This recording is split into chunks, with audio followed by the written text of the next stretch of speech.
Hey! Je me faisais une réflexion. C'est bien beau de parler de trucs que j'aime bien, mais Internet, lui, ce qu'il aime, c'est la haine. Je me trompe? C'est pourquoi je vais vous parler aujourd'hui d'un film que je n'aime pas. Je vous présente Eraserhead. Non, j'aurais préféré, mais non, pas celui-là. Allez, on recommence. Je vous présente Eraserhead de David Lynch.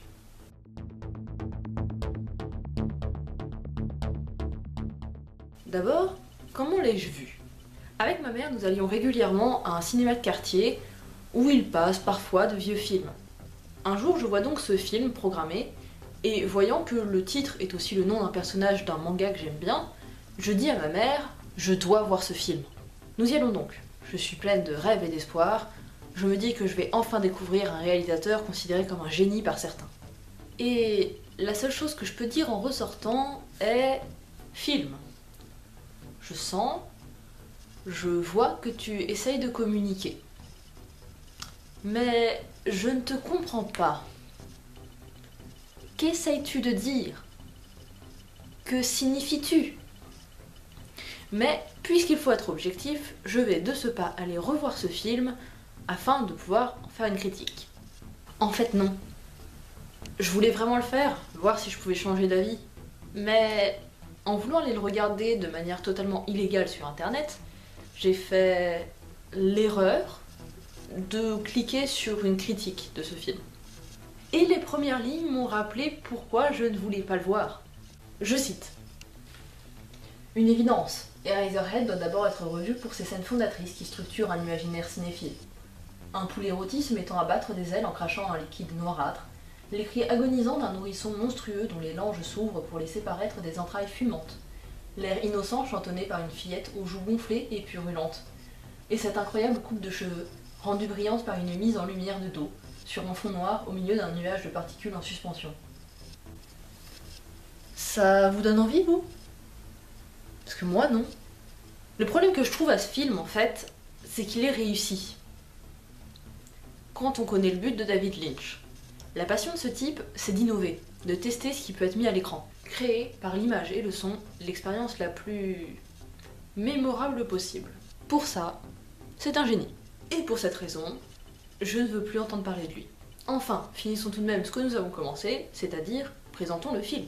Eraserhead est le premier film réalisé et scénarisé par David Lynch et est sorti en 1977. Globalement, comme la plupart des films de David Lynch, Eraserhead est considéré comme un chef-d'œuvre par certains, mais est assez opaque pour le grand public, puisqu'il s'agit de cinéma expérimental de l'époque des Midnight Movies. Mais je n'en dirai pas plus à ce sujet. Pour plus d'informations, allez voir la vidéo du Fossoyeur. Bon, pour la suite, je vais spoiler sale. Mais je suis pas sûre que connaître l'histoire empêche de voir le film. Si ça vous donne envie de le voir. Selon moi, c'est plus une expérience sonore et visuelle qu'une réelle histoire. En gros, c'est l'histoire d'un mec à la coiffure étrange qui est contraint de se marier avec sa copine car elle a un enfant de lui. Mais elle le quitte, car elle en a marre de l'enfant qui, 1. ne ressemble à rien si ce n'est l'enfant de E.T. et d'une chèvre, et 2. pleure toute la journée et toute la nuit d'une manière particulièrement irritante. Après quelques scènes improbables et dérangeantes, que je ne citerai pas ici pour préserver votre innocence, le héros en a lui aussi marre de l'enfant, parce qu'il s'est moqué de lui. Et il prend des ciseaux pour couper ses langes. Et sous les langes se trouvent les organes du bébé. Sans peau ni rien. Et le bébé crie de douleur, et le héros plante ses ciseaux dans les poumons de son fils. Et c'est globalement la fin. Je vous invite tout de même à lire le synopsis Wikipédia, qui est étrange. L'info que j'ajouterais à ce scénario, c'est le son. Quand c'est pas le bébé qui pleure, c'est le radiateur qui ploque et qui fait des bruits. Il y a toujours quelque chose de dérangeant dans ce film. Et ça me dérange. Voilà, c'est tout pour aujourd'hui. Si je vous ai étrangement donné envie de voir ce film, ou si vous l'aviez déjà vu, je vous laisse me donner votre avis dessus dans les commentaires. Et puis vous pouvez aussi me proposer des trucs, films, livres, musique, jeux, à critiquer. Sur ce, je vous laisse. Tchuss!